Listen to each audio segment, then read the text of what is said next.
Hello dear friends, कैसे हो आप लोग। आई होप कि आप लोग स्वस्थ और मस्त होंगे। आज मैं आप लोगों को यूपी डीएलएड का फर्स्ट सेमेस्टर का जो हम लोग का सेकंड पेपर है वो है शिक्षण अधिगम के सिद्धांत। उसको सिलेबस को आगे बढ़ाते हुए टॉपिक का डिस्कशन करूंगी। तो आज हम लोगों के शिक्षण अधिगम सिद्धांत की 6वीं क्लास है। मैंने आपको 5 क्लासें करा दी हैं। अगर आप लोगों ने अभी तक उन 5 क्लासों को नहीं देखा है तो देख लीजिए जाके, और प्रॉपर वे में नोट्स बनाते चलिए। अगर आप लोग एक एक क्लास देखते चलोगे तो आप लोगों को कोई भी प्रॉब्लम नहीं होगी और चीज़ें बहुत अच्छी तरीके से, बेहतर तरीके से और बहुत अच्छी तरीके से समझ में भी आई होंगी। तो आई होप आप लोगों ने वो 5 क्लासें देख भी लिया होगा और नोट्स भी बना लिए होंगे। जिन लोगों ने नहीं बनाया है तो बना लीजिए जाके और देख लीजिए क्लास को और नोट्स बना लीजिए और साथ साथ रिवीजन करते चलिए।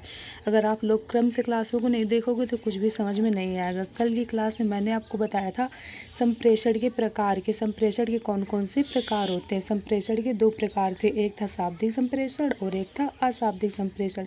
शाब्दिक संप्रेषण वो थे जिनमें शब्दों का प्रयोग और भाषाओं का प्रयोग किया गया था, और जो अशाब्दिक संप्रेषण थे उनमें चिन्हों और उसमें क्या किया गया था, चिन्हों का और मुख्य मुद्राओं के माध्यम से और इशारों तथा संकेतों और भावनाओं के माध्यम से हम क्या करते थे, चीज़ों को समझते थे। तो आई होप कि आप लोगों ने कल ये सब जाना होगा। फिर इसके बाद मैंने आपको बताया था कि जो ये शाब्दिक संप्रेषण होते हैं 2 प्रकार के होते हैं, और जो अशाब्दिक संप्रेषण होते हैं ये 3 प्रकार के होते हैं। इसके बाद फिर मैंने आपको संप्रेषण की प्रक्रिया के बारे में बताया था कि संप्रेषण की प्रक्रिया किस किस माध्यम से पूरी होती है। उसमें प्रेषक होता है, संदेश होता है, फिर माध्यम होता है, फिर ग्राही होती है, फिर प्रतिपुष्टि होती है। तो इन सब के बारे में एक एक आपको डिस्कस किया था बहुत अच्छी तरीके से। तो चलिए अब हम लोग क्या करते हैं, आज के अपने टॉपिक को आगे बढ़ाते हैं। तो आप लोग क्या करिए, प्रॉपर नोट्स बनाते चलिए साथ साथ, और ये वीडियो को अपने दोस्तों तक शेयर कर दीजिए जिससे क्या हो, उनकी भी हेल्प हो सके। और आप लोग हम लोगों के चैनल को सब्सक्राइब कर लीजिए जिससे आपको क्या हो, टाइम टू टाइम वीडियो की न्यूज़ मिलती रहे और आप लोग क्या करें, टाइम टू टाइम देखते रहें। और अगर आप लोग अभी तक हमारे टेलीग्राम चैनल से कनेक्ट नहीं हुए हो तो उससे हो जाइए। वहाँ पे आपको क्या होता है, डेली क्विज कराई जाती है। तो आप लोग वहाँ अपना आकलन कीजिए, और मतलब कि रात को 9 बजे डेली कराई जाती है। तो आप लोग वहाँ जाके क्या करिए, डेली क्विज को अटेम्प्ट करिए और अपना आकलन कीजिए कि आप लोगों को कितना आता है। तो आई होप आप लोगों ने जो हम लोगों की यहाँ तक की क्लासें थी, 5 क्लासों बहुत अच्छे तरीके से समझा होगा। तो चलिए आज के हम लोग अपने टॉपिक को आगे बढ़ाते हैं। आज का जो हम लोग का टॉपिक है वो जानेंगे शैक्षणिक संप्रेषण के बारे में, कि जो ये शैक्षणिक संप्रेषण होता है ये क्या होता है। ये बहुत इंपॉर्टेंट है, एग्जाम में आता भी है। आप लोगों को क्या करना, बहुत अच्छे तरीके से चीज़ों को समझते चलना है और नोट्स भी बनाते चलना। तो चलिए हम लोग जानते हैं कि शैक्षणिक संप्रेषण होता है या क्या होता है। शैक्षणिक संप्रेषण को इंग्लिश में बोलते हैं एजुकेशनल कम्युनिकेशन, यानी एजुकेशनल जो कम्युनिकेशन होता है इसको क्या बोलते हैं, शैक्षणिक संप्रेषण। तो चलिए जानते हैं कि ये जो एजुकेशनल कम्युनिकेशन होता है इसको क्या मतलब क्या होता है। ये जो एजुकेशनल कम्युनिकेशन है यानी शैक्षणिक संप्रेषण, ये भी कितने प्रकार का होता है, ये 2 प्रकार का होता है। एक होता है व्यक्तिगत संप्रेषण और एक होता है सामूहिक संप्रेषण। तो चलिए जानते हैं कि जो व्यक्ति संप्रेषण है और ये सामूहिक संप्रेषण है ये क्या होते हैं। जो व्यक्ति संप्रेषण है इसको बोलते हैं इंडिविजुअल कम्युनिकेशन, यानी जो व्यक्ति संप्रेषण होता है इसको क्या बोलते हैं, इंडिविजुअल कम्युनिकेशन। और जो सामूहिक संप्रेषण होता है इसको बोलते हैं कलेक्टिव कम्युनिकेशन। तो चलिए जो इंडिविजुअल कम्युनिकेशन है और कलेक्टिव कम्युनिकेशन है इसके बारे में जानते हैं। तो जो व्यक्ति संप्रेषण होता है इसको क्या बोलते हैं, इंडिविजुअल कम्युनिकेशन, और जो सामूहिक संप्रेषण होता है इसको बोलते हैं कलेक्टिव कम्युनिकेशन। तो चलिए पढ़ते हैं कि जो व्यक्ति संप्रेषण होता है इसके बारे में, कि जो व्यक्ति संप्रेषण होता है यानी इंडिविजुअल कम्युनिकेशन ये क्या होता है। तो चलिए हम लोग आगे बढ़ते हैं और चीज़ों को क्या करते हैं, पढ़ते चलते हैं। तो जो व्यक्ति संप्रेषण होता है, शिक्षक द्वारा क्या, शिक्षक जब प्रत्येक विद्यार्थी को व्यक्तिगत रूप से ध्यान देते हैं और शिक्षण देते हैं तो इसे क्या कहते हैं, व्यक्ति संप्रेषण कहते हैं। यानी जो शिक्षक होते हैं यानी अध्यापक जब क्या करते हैं, हर एक विद्यार्थी को यानी क्लास में जितने भी बच्चे हैं सबको क्या करें, एक एक को क्या करें, एक एक विद्यार्थी को ध्यान दें और क्या करें, शिक्षा प्रदान करें। तो इसे क्या कहते हैं, व्यक्ति संप्रेषण कहते हैं, यानी इंडिविजुअल कम्युनिकेशन कहते हैं। ठीक। तो चलिए अब इसके गुण के बारे में जानते हैं। मतलब कि जो शिक्षक होते हैं वो क्या करते हैं, हर एक विद्यार्थी को शिक्षा दे, एक एक बच्चे को दे, तो इसे क्या बोलते हैं, व्यक्तिगत संप्रेषण बोलते हैं। तो चलिए इसके गुण के बारे में जानते हैं कि इसके गुण क्या क्या होते हैं। इसके गुण भी बहुत इंपॉर्टेंट है, पेपर में आते हैं। इसमें शिक्षक का केंद्र बिंदु बालक होता है, इसलिए ये बाल केंद्रित मनोवैज्ञानिक विधि है।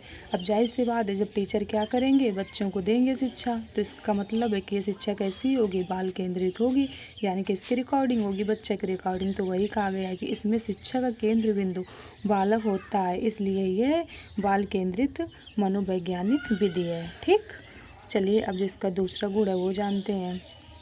दूसरा गुण कह रहा है, यह मंद बुद्धि एवं प्रखर बुद्धि दोनों प्रकार के छात्रों के लिए उपयोगी होती है। मंद बुद्धि का मतलब क्या होता है कि जिन बच्चों की क्या होती है, बुद्धि कम होती है, और प्रखर बुद्धि का मतलब होता है जिन बच्चों की बुद्धि क्या होती है, तेज होती है। तो ये दोनों के लिए उपयोगी। क्यों उपयोगी, क्योंकि जो टीचर हैं वो क्या करेंगे, सारे बच्चों को मतलब एक एक बच्चों को क्या करेंगे, शिक्षा देंगे। तो जब बच्चा मतलब मंद बुद्धि का, जिससे कम आता है, तो जाहिर सी बात है कि उसे अच्छे तरीके से आने लगेगी चीज़ें समझ में, क्योंकि टीचर क्या करेंगे, प्रॉपर एक एक बच्चे को ध्यान देंगे। और प्रखर बुद्धि का मतलब होता है कि जिन बच्चों की बुद्धि तेज है तो उनको और अच्छी चीज़ें समझाएंगे। तो वही कहा गया कि यह मंद बुद्धि एवं प्रखर बुद्धि दोनों प्रकार के बच्चों के लिए उपयोगी है। और जिसका तीसरा गुण है वो जानते हैं, वो क्या है, इससे छात्र अधिक प्रभावित होते हैं और जल्दी सीखते हैं। जाहिर सी बात है कि जब टीचर क्या करेंगे, बच्चों को एक एक बच्चे को प्रॉपर ध्यान देंगे, तो बच्चे भी क्या करेंगे, टीचर को बात अच्छी तरीके से समझेंगे और समझेंगे कि हमें कहाँ पे दिक्कत है, और तो क्या करेंगे, वो जल्दी सीखेंगे। सीखेंगे नहीं सीखेंगे, तो वही कहा गया कि इससे छात्र अधिक प्रभावित होते हैं और जल्दी भी सीखते हैं। अब चलिए इसके कुछ दोष के बारे में जानते हैं। ये तो इनके गुण थे, मतलब क्वालिटी थी कि इनमें क्या क्या अच्छाइयाँ थी। अब चलिए दोष के बारे में जानते हैं। दोष कहा गया, यह अधिक खर्चीली विधि है। इस विधि के द्वारा छात्र में प्रेरणा, प्रोत्साहन एवं प्रतिस्पर्धा जैसे भावों का विकास नहीं किया जा सकता है। क्या कहा गया कि यह विधि क्या है, अधिक खर्चीली है। अब मान लीजिए कोई भी टीचर है, प्रॉपर एक बच्चे पे ध्यान देगा, तो क्या होगी, ये विधि खर्चीली होगी। जैसे मान लीजिए कि हम लोगों के घर में होता नहीं है कि छोटे बच्चों के लिए कोचिंग लगवाई जाती है, तो टीचर क्या करते हैं, पढ़ाने आते हैं। मान लीजिए घर में आए तो प्रॉपर एक बच्चे की काफ़ी फीस नहीं ले लेंगे, वो ऐसा थोड़ी ना हो क्या एक बच्चे की 1500 ले ले, 2000 ले लें, मतलब जिसके यहाँ जैसा सिस्टम होगा, लेकिन काफ़ी ले लेते हैं। तो वह कहा गया कि यह विधि क्या है, अधिक खर्चीली है। और इस विधि के द्वारा छात्रों में प्रेरणा, प्रोत्साहन एवं प्रतिस्पर्धा जैसी भावों का विकास नहीं किया जा सकता। मान लीजिए बच्चा अकेला है तो वो कैसे समझ पाएगा, उसे समझ में ही नहीं आएगा। और जब कई सारे बच्चे होते हैं तो पता चलता है कि किस बच्चे में क्या कमी है। बच्चे एक दूसरे को देखता है तो समझता है कि क्या होता है। तो वही कहा गया कि जब अकेले हो गए तो फिर बच्चा क्या है, बस अकेले टीचर आए पकड़ा के चले गए, अकेले बच्चे ने पढ़ लिया, तो भावों का विकास भी नहीं हो पाता है। मतलब कि बच्चे के भाव ही नहीं पता चलते हैं। और जब बच्चे देखेगा 2-4 लोगों को साथ में, तो समझेगा कि हाँ ऐसा है वैसा है। तो वही कहा गया कि ये अधिक खर्चीली विधि है। इस विधि के द्वारा छात्रों में प्रेरणा, प्रोत्साहन एवं प्रतिस्पर्धा जैसे भावों का विकास नहीं किया जा सकता है। तो चलिए आई होप कि आप लोगों के दूसरा जो गुण है बहुत अच्छे तरीके से समझ में आया होगा दोस्त, और आप लोगों ने क्या किया होगा, प्रॉपर नोट्स भी बना लिए होगा। तो चलिए हम लोग तीसरे दोस्त को समझते हैं। सभी बच्चों के लिए उत्तम विधि नहीं है। यह विधि बालक के दृष्टिकोण को भी संकुचित बना देती है। तो वही कहा गया है कि ये क्या है, सभी बच्चों के लिए उत्तम मतलब होता है अच्छी विधि नहीं है। यह विधि बालक के दृष्टिकोण को भी संकुचित बना देती है। तो मतलब यही है जो आपको बताया कि जब अकेला बच्चा पढ़ेगा तो उतनी चीज़ों को कहाँ अच्छे तरीके से वो समझ पाएगा। अजी यही बच्चे जब साथ में होंगे तो फिर अच्छा लगता है, उन लोगों को पढ़ने में इंटरेस्ट लगता है। अकेले बच्चा टीचर पढ़ाता गया, बच्चा गुपसुप बैठा है, इतनी चीज़ अच्छे तरीके से चीज़ों को नहीं समझ पाएगा। तो वही कहा गया है कि सभी बच्चों के लिए यह विधि क्या है, अच्छी नहीं है। यह विधि बालक के दृष्टिकोण को भी संकुचित बना देती है। तो आई होप कि ये जो था व्यक्तिगत संप्रेषण, इसके बारे में आप लोगों को बहुत अच्छी तरीके से समझ में आया होगा, और आपने इनके गुण को भी जाना होगा, किसके गुण क्या हैं और इसके दोस्त क्या हैं। तो चलिए हम लोग आगे बढ़ते हैं। आगे हम लोगों का आ रहा है सामूहिक संप्रेषण, यानी कलेक्टिव कम्युनिकेशन। तो चलिए ये जो सामूहिक संप्रेषण है यानी कलेक्टिव कम्युनिकेशन, ये क्या है। सामूहिक संप्रेषण का अर्थ क्या होता है, कक्षा कक्ष। सामूहिक संप्रेषण का जो अर्थ होता है वो क्या होता है, कक्षा कक्ष, यानी कक्षा होगी, कक्षा या कक्ष यानी क्लास। ठीक, इसके बाद विद्यालय के एक सी मानसिक योग्यता वाले छात्रों के अनेक उपसमूह बना लिए जाते हैं। इसको क्या कहते हैं? इसको कक्षा कहते हैं। क्लास में होता नहीं है कि कई सारे बच्चे होते हैं, असामूहिक मतलब क्या हो गया? समूह में। तो क्लास में तो एक बच्चा होता नहीं है, स्कूल में कई सारे बच्चे होते कि नहीं होते? तो वही कहा गया कि सामूहिक संप्रेषण का अर्थ किससे? कक्षा कक्ष से है। और विद्यालय में एक सी मानसिक योग्यता वाले छात्रों के अनेक उपसमूह बना लिए जाते हैं। ठीक, इसको कक्षा कहते हैं। ये कक्षाएं सामूहिक इकाइयाँ होती हैं। शिक्षक इन कक्षाओं में जाकर सभी छात्रों को एक साथ सिखा देते हैं। सभी बालक बालिकाएं अध्यापक से सामूहिक रूप से संप्रेषण करते हैं। तो एक आ गया कि ये कक्षाएं सामूहिक इकाइयाँ होती हैं। शिक्षक इन कक्षाओं में जाकर सभी छात्रों को एक साथ सिखा देते हैं। आप लोग क्लास में देखा होगा कि टीचर जाते हैं, कई सारे बच्चे नहीं बैठे रहते हैं क्लास में, तो एक साथ क्या किया? सिखा दिया, अपना कविता कोई भी कहानी सुना दी, जो भी सिखाना हुआ सिखाने देते हैं। तो वही कहा गया है कि ये कक्षाएं सामूहिक इकाइयाँ होती हैं। शिक्षक इन कक्षाओं में जाकर सभी छात्रों को एक साथ सिखा देते हैं। सभी बालक बालिकाएं अध्यापक से सामूहिक रूप से संप्रेषण करती हैं। संप्रेषण का मतलब क्या होता है? कम्युनिकेशन। और कम्युनिकेशन का मतलब क्या हो? बातचीत होती नहीं है, दो लोगों के बीच में बातचीत, ये किसके माध्यम से होता है? कम्युनिकेशन के माध्यम से होता है। तो वही कहा गया कि सभी बालक बालिकाएं अध्यापक से सामूहिक रूप से संप्रेषण करती हैं, यानी सभी जो बालक बालिकाएं यानी लड़का लड़कियां होती हैं वो टीचर से क्या करती हैं? सामूहिक रूप से यानी बातचीत करती हैं। ठीक, तो ये कौन सी विधि है हमारे? ये सामूहिक संप्रेषण यानी कलेक्टिव कम्युनिकेशन। तो आई होप आप लोगों को कलेक्टिव कम्युनिकेशन बहुत अच्छी तरीके से समझ में आया होगा। चलिए अब हम लोग इनके गुण के बारे में जानते हैं कि इनके गुण क्या हैं। इस विधि में बच्चा अनेक बच्चों के संपर्क में आने के कारण अच्छे गुण ग्रहण करते हैं। कहा गया है कि इस विधि में बच्चा अनेक बच्चों के संपर्क में आने के कारण अच्छे गुण ग्रहण करते हैं। अब जाहिर सी बात है कि क्लास में कई सारे बच्चे होंगे कि नहीं होंगे। अब बच्चा आएगा, देखेगा, सबके से बातचीत करेगा, कि समझेगा चीज़ों को, तो क्या होगा? देखेगा कि मतलब बच्चा किस तरीके से, इसमें कितना होशियार, इसके बात करने का तरीका कैसा है, तो बच्चा क्या करेगा? समझेगा ना, देखेगा कि हमारे दोस्त किस तरीके से बात कर रहे हैं। होता नहीं, हम ही लोग हैं, मान लीजिए जब अच्छे लोगों से बात करते हैं तो अच्छी चीज़ें सीखने को मिलेंगी, और जब गंदे से लोगों से साथ करेंगे तो क्या होगा? फिर वैसी चीज़ें सीखने को मिलेंगी। इसलिए हम लोगों को क्या करना चाहिए? अच्छे दोस्त बनाना चाहिए, अच्छे लोगों से बातचीत करनी चाहिए, जिससे क्या होगा? हम लोगों को अच्छी सीख मिलेगी। ठीक, अब चलिए दूसरे गुण को जानते हैं। दूसरा गुण कह रहा है ये बच्चों में नेतृत्व के गुणों को विकसित करते हैं।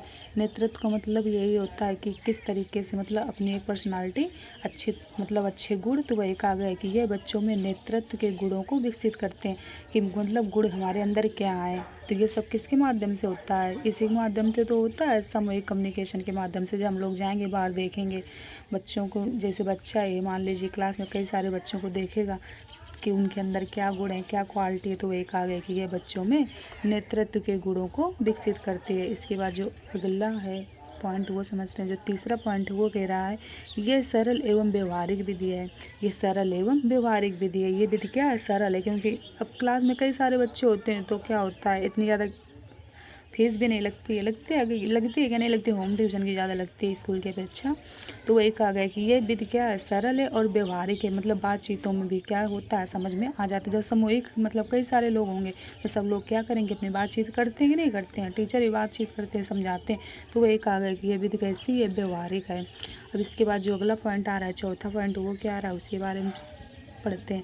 कहा गया इस विधि में शिक्षा देने में बालकों की तर्क शक्ति, कल्पना और चिंतन शक्ति का विकास होता है। कहा गया है कि इस विधि में शिक्षा देने से बालकों की तर्क शक्ति यानी सोचने की क्षमता, कल्पना यानी वो लोग क्या कल्पना करते हैं, मतलब कैसे सोचते हैं, और चिंतन शक्ति यानी सोचने का विकास। अब क्लास में इतने सारे बच्चे होते हैं तो टीचर क्या करते हैं? सबसे पूछते नहीं है कि चलो बताओ तुम ये, कोई क्वेश्चन होगा तो एक बच्चे से जब वो नहीं बता पाएगा तो दूसरे से कहेंगे। इससे क्या होगा? बच्चों में सोचने की क्षमता का विकास होता है। अब क्लास में जब बच्चे जाएंगे, देखेंगे कि कई तरह के बच्चे हैं, किस में क्या कमी है, कैसे किसने बताया, तो इससे क्या होगा? बच्चे चिंतन भी करेंगे। तो वही कहा गया कि इस विधि में शिक्षा देने में बालकों की तर्क शक्ति, कल्पना और चिंतन शक्ति का विकास होता है। तो आई होप आप लोगों को यहाँ तक चीज़ें बहुत अच्छे तरीके से समझ में आई होंगी और आपने क्या किया होगा, प्रॉपर नोट्स भी बना लिए होंगे। तो चलिए अब कुछ इनके दोस्त हुए, इन दोस्त के बारे में जानते हैं कि जो सामूहिक संप्रेषण है इसके दोस्त क्या हैं। इसमें बच्चों की रुचियों और आवश्यकता पर ध्यान नहीं दिया जाता है। अब जाहिर सी बात है, जब इतने सारे बच्चे होंगे तो टीचर एक बच्चे को तो ध्यान दे नहीं पाते हैं। तो वही कहा गया है कि इसमें बच्चों की रुचियों और आवश्यकताओं पर ध्यान नहीं दिया जाता है। यह विधि कक्षा केंद्रित है, जबकि शिक्षा बाल केंद्रित होनी चाहिए। यह विधि कैसी है? कक्षा केंद्रित है। कक्षा केंद्रित का मतलब क्या होता है कि क्लास की रिकॉर्डिंग चीज़ें, अब टीचर आएंगे तो क्लास की रिकॉर्डिंग ही तो करेंगे चीज़ों को ना, इतने सारे बच्चों में। तो वही कहा गया है कि यह विधि कैसी है? कक्षा केंद्रित है, जबकि शिक्षा कैसी होनी चाहिए? बाल केंद्रित। तो बाल केंद्रित का मतलब क्या होता है कि बच्चे की रिकॉर्डिंग चीज़ों को होना चाहिए। और चलिए अब देखते हैं जो तीसरा है, इसमें दोष वो क्या है। इस विधि में अध्यापक और बच्चों के बीच संपर्क नहीं बन पाता और बच्चे अध्यापक से व्यक्तिगत रूप से बातचीत नहीं कर पाते हैं। क्या कहा गया है कि इस विधि में अध्यापक और बच्चे के बीच में संपर्क नहीं बन पाता है और बच्चे अध्यापक से व्यक्तिगत रूप से बातचीत नहीं कर पाते हैं। अब जाहिर सी बात है, जब इतने सारे बच्चे होंगे तो बच्चा और अध्यापक के बीच क्या होगा, संपर्क नहीं बन पाएगा इतने अच्छे से। तो और क्या होगा, कारा का मतलब और कहा जा रहा है कि और बच्चे अध्यापक से व्यक्तिगत रूप से बातचीत भी नहीं कर पाते हैं। और जब इतने सारे बच्चे होंगे तो टीचर एक एक बच्चे को तो ध्यान दे नहीं पाएगा, जो भी बात होगी सामूहिक रूप से बोल देते हैं। तो वही कहा गया है कि इस विधि में अध्यापक और बच्चों के बीच में संपर्क नहीं बन पाता है और बच्चे अध्यापक से व्यक्तिगत रूप से बातचीत नहीं कर पाते हैं। जब संपर्क ही नहीं बन पाएगा तो जो अध्यापक होंगे बच्चों से बातचीत कर पाएंगे क्या? नहीं कर पाएंगे। सामूहिक रूप में भले ही बोल दें, क्लास में आके कोई बात बोलने, चलो बच्चों बुक पढ़ो, ये करो वो करो, जो भी काम होगा क्लास में बोल देंगे, एक एक बच्चे से नहीं बोल पाएंगे। तो वही कहा गया है कि इस विधि में अध्यापक और बच्चे के बीच में संपर्क नहीं बन पाता है और बच्चे अध्यापक से व्यक्तिगत रूप से बातचीत भी नहीं कर पाते हैं। तो चलिए हम लोग का जो चौथा पॉइंट है, चौथा दोष है वो क्या है। इस विधि में बच्चों का विकास रुकने की संभावना होती है। क्या कहा गया है कि इस विधि में बच्चों के क्या होता है, विकास की रुकने की संभावना होती है। अब जाहिर सी बात है कि जब क्या होगा, टीचर एक एक बच्चे को तो ध्यान देगा नहीं तो कैसे जानेगा कि किस बच्चे में क्या कमी है। तो वही कहा गया है कि इस विधि में बच्चों का विकास रुकने की संभावना है, यानी विकास उतने अच्छे से बच्चों में नहीं हो पाएगा। और जब एक एक बच्चे पे ध्यान दिया जाएगा तो फिर पता चलेगा सब बच्चे तो समान होते नहीं हैं, किसी में कोई प्रॉब्लम होती है, किसी में कोई प्रॉब्लम होती है। देखा ही होगा आप लोगों ने क्लास में बच्चों को कि कोई होता है तो किसी की हाइट बढ़ जाती है जल्दी, तो किसी की क्या बढ़ ही नहीं रही है, किसी के पैर में कोई प्रॉब्लम है तो किसी की आँख में कोई प्रॉब्लम है। तो जब टीचर एक एक बच्चे को प्रॉपर अच्छे तरीके से देखेगा, एक एक बच्चे के बारे में, तब टीचर बता पाएंगे कि क्या प्रॉब्लम है क्या नहीं है। जब सामूहिक रूप से देखेंगे तो उतने अच्छे से तो जान नहीं पाएंगे। तो वही कहा गया है कि इस विधि में बच्चों का विकास रुकने की संभावना है, यानी बच्चों की ग्रोथ क्या होगी, उतने अच्छे से नहीं हो पाएगी। तो आई होप कि आप लोगों को चीज़ें बहुत अच्छे तरीके से समझ में आई होंगी और आपने क्या किया होगा, प्रॉपर नोट्स भी बना लिए होंगे। तो आज हम लोगों ने क्या पढ़ा, आज हम लोगों ने पढ़ा कि ये जो शैक्षणिक संप्रेषण होता है ये क्या होता है। तो शैक्षणिक संप्रेषण दो प्रकार के होते हैं, एक होता है हमारा व्यक्ति संप्रेषण और एक होता है सामूहिक संप्रेषण। व्यक्ति संप्रेषण क्या होता है, शिक्षक जब प्रत्येक विद्यार्थी को व्यक्तिगत रूप से, यानी हर एक विद्यार्थी के ऊपर ध्यान देते हैं, मतलब हर एक बच्चे पर ध्यान देते हैं, तो ये हमारा क्या होता है, व्यक्ति संप्रेषण होता है। और इसके हम लोगों ने गुण के बारे में जाना कि इसके जो गुण होते हैं व्यक्ति संप्रेषण के, ये कौन कौन से होते हैं। गुण में आप लोगों ने देखा होगा कि इसमें शिक्षा का केंद्र बिंदु क्या होता है, बालक होता है, यानी बाल केंद्रित शिक्षा होती है, बालक की रिकॉर्डिंग चीज़ें होती हैं। और ये मंद बुद्धि एवं प्रखर बुद्धि दोनों प्रकार के छात्रों के लिए क्या है, उपयोगी है। ठीक, क्योंकि मतलब उपयोगी इसलिए है कि मतलब जो बच्चा कम होशियार है तो टीचर उसको क्या करेंगे, उस हिसाब से चीज़ों के बारे में बताएंगे, और जो बच्चा ज़्यादा होशियार है तो टीचर उस हिसाब से बच्चों को बताएंगे चीज़ें कि तुम इस तरीके से पढ़ो। इसमें छात्र अधिक प्रभावित होते हैं और जल्दी भी सीखते हैं। जाहिर सी बात है कि जिस बच्चे को अपनी कमी पता चलेगी तो उसी हिसाब से टीचर उसको बताते हैं कि तुम्हारे अंदर ये कमी है, तो बच्चे क्या होते हैं, जल्दी सीखते हैं चीज़ों को। अब इसके अंदर कुछ दोष भी आ रहे हैं। दोष ये कहा गया कि ये अधिक खर्चीली विधि है। अब खर्चीली तो वही है, मान लीजिए कि अब एक ही बच्चे पर प्रॉपर ध्यान दिया जाएगा तो इसलिए क्या है, खर्चीली है। और इस वित्त के द्वारा छात्रों में प्रेरणा, प्रोत्साहन एवं प्रतिस्पर्धा जैसे भावों का विकास नहीं किया जा सकता। जब एक बच्चे पर ही ध्यान दिया जाएगा तो बच्चे क्या होंगे, दूसरे बच्चे से कनेक्ट नहीं हो पाएंगे। जैसे मैंने आप लोगों को बताया कि होम ट्यूशन होता है तो आते नहीं है टीचर पढ़ाने बच्चों को, तो बच्चा क्या होता है, अकेले ही तो पढ़ता है, वही चीज़ है। तो बच्चों में क्या होगा, भावों का विकास नहीं हो पाता है। और इसके बाद जो अगला पॉइंट आया था वो आया था सभी बच्चों के लिए उत्तम विधि भी नहीं है, यह विधि बालक के दृष्टिकोण को भी संकुचित बना देती है। वही कहा गया है कि ये जो विधि है ये सभी बच्चों के लिए क्या है, अच्छी नहीं है। इसके बाद हम लोगों ने पढ़ा सामूहिक संप्रेषण क्या होता है। तो सामूहिक संप्रेषण का अर्थ जाना कि ये विधि कौन सी है, कक्षा कक्ष की है। कि जो सामूहिक संप्रेषण होता है इसका अर्थ ही है कक्षा कक्ष यानी कक्षा में होती है। विद्यालय में एक से मानसिक योग्यता वाले छात्रों के अनेक उपसमूह बना दिए जाते हैं, इसको कक्षा कहते हैं। मान लीजिए क्लास होती है, उसमें कई सारे बच्चे नहीं होते हैं, सबके सोचने की क्षमता अलग होगी और सभी बच्चे क्या समान होंगे, नहीं होंगे। तो यही क्या हमारी कक्षा है। इसके बाद हम लोगों ने ये सब पढ़ा। इसके बाद फिर हम लोगों ने गुण के बारे में जाना कि जो सामूहिक संप्रेषण इसके गुण क्या क्या होते हैं। इस विधि में बच्चा अनेक बच्चों के संपर्क में आने के कारण अच्छे गुण ग्रहण करता है। मतलब कि जब कई सारों के बच्चों के सामने आएगा बच्चा तो क्या करेगा, देखेगा तो गुण भी अच्छे आएंगे कि नहीं आएंगे। यही कहा गया कि यह बच्चों में नेतृत्व के गुणों को विकसित करता है। ये सरल एवं व्यवहारिक विधि भी है। तो आई होप कि आप लोगों को इसके गुण भी बहुत अच्छे तरीके से समझ में आएंगे। फिर मैंने आप लोगों को दोष के बारे में बताया था कि कुछ इसके दोष भी हैं। इसमें बच्चों की रुचियों और आवश्यकता पर ध्यान नहीं दिया जाता। मतलब नहीं पता रहता है कि बच्चे की, अब एक ही बच्चे पर प्रॉपर ध्यान नहीं दे पाएंगे टीचर जब इतने सारे बच्चे होंगे। तो वो एक आ गया है कि इस विधि में रुचियों और आवश्यकता पर ध्यान नहीं दिया जाता है, यानी बच्चे का किस में इंटरेस्ट है और इसके लिए क्या आवश्यकता है। ये विधि कक्षा केंद्रित है, यानी ये विधि कैसी है, क्लास की रिकॉर्डिंग है। जबकि शिक्षा कैसी होनी चाहिए, बाल केंद्रित, यानी बच्चे की रिकॉर्डिंग होनी चाहिए कि बच्चा में क्या प्रॉब्लम है, उसी हिसाब से हमको क्या देना चाहिए, उसको शिक्षा देनी चाहिए कि बच्चा हमारे किस लेवल का है, उसको चीज़ें कहाँ तक आते हैं, उसी हिसाब से हमको शिक्षा देनी। तभी क्या होगा, तभी बच्चा की ग्रोथ अच्छे से हो पाएगी। इसके बाद कहा गया है इस विधि में अध्यापक और बच्चों के बीच संपर्क नहीं बन पाता है, सही नहीं बन पाता है। जब इतने सारे बच्चे होते हैं एक बच्चे पर नहीं बन पाता है टीचर का, टीचर क्या करते हैं, सामूहिक रूप से बता देते हैं चीज़ों को आके। अब इसके बाद कहा गया है कि इस विधि में बच्चों के विकास रुकने की संभावना है। जाहिर सी बात है, जब एक ही बच्चे पर ध्यान नहीं दिया जाएगा तो कैसे पता चलेगा कि बच्चे में क्या प्रॉब्लम है। तो वही कहा गया है कि इससे बच्चे के विकास में यानी ग्रोथ में रुकने की संभावना है। तो आई होप कि आप लोगों को चीज़ें यहाँ तक बहुत अच्छे तरीके से समझ में आई होंगी और आप लोगों ने क्या किया होगा, प्रॉपर नोट्स भी बना लिए होंगे। एग्जाम में बहुत पूछा जाता है कि पूछ लिया जाएगा कि जो व्यक्ति संप्रेषण इसके गुण दोष के बारे में बताइए, या तो फिर पूछ लिया जाएगा सामूहिक संप्रेषण के गुण और दोष के बारे में बताइए, तो फिर दोनों पूछ लिया जाएगा। इसलिए आपको क्या करना है, चीज़ों को बहुत अच्छे तरीके से रिवीजन करते चलना और प्रॉपर वे में नोट्स बनाते चलना है। अगर आप लोग डेली का डेली देखते चलोगे और डेली के डेली नोट्स बनाते चलोगे तो आप लोगों को कोई भी प्रॉब्लम नहीं होगा, कोई भी प्रॉब्लम नहीं होगी और थोड़ा थोड़ा पढ़ते चलोगे और चीज़ें बहुत अच्छे तरीके से समझ में भी आती जाएंगी। तो आई होप कि आप लोगों को चीज़ें यहाँ तक बहुत अच्छे तरीके से समझ में आई होंगी। आज की क्लास को हम लोग यहीं तक रखते हैं, फिर अपने टॉपिक को नेक्स्ट दिन से आगे बढ़ाएंगे। तो आप लोग क्या करिए, यहाँ तक नोट्स बना लीजिए अगर नहीं बनाया है तो, और क्लास को क्या करिए अपने दोस्तों तक शेयर कर दीजिए जिससे क्या उनकी भी हेल्प हो सके। Okay, thank you.